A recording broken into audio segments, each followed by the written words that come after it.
আসসালামু আলাইকুম আমার প্রিয় ভাই ও বোনেরা। আশা করি মহান আল্লাহ তাআলার অশেষ দেওয়া মেহেরবানিতে আপনারা সবাই ভালো আছেন। আজকে আমি ঈদের স্বপ্ন তার তাবির বলবো। স্বপ্নে ঈদ দেখা অধিক শস্য হবার নিদর্শন।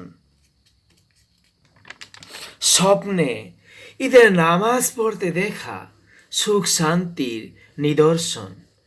স্বপ্নে ঈদ হতে দেখা স্বপ্নদ্রষ্টার মান সম্মান বৃদ্ধি হবে, এবং যদি কয়েদি লোক দেখে তাহলে সেই কয়েদি মুক্তি লাভ করবে। কয়েদি স্বপ্নে ঈদের নামাজরত অবস্থায় কাউকে দেখলে পুণ্যবান ব্যক্তির সাক্ষাৎ পাবে। যেমন স্বপ্নদ্রষ্টা নামাজ পড়ি আছে, এই মুহূর্তে নামাজ পড়ি থাকা অবস্থা স্বপ্নদ্রষ্টায় অন্য মানুষকে দেখলে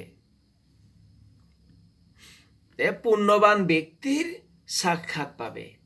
যদি ভিডিওটি ভালো লাগে তাহলে অবশ্যই শেয়ার করবেন। আল্লাহ তাআলা আপনাদের সবার সুস্বাস্থ্য দান করুক। আমিন।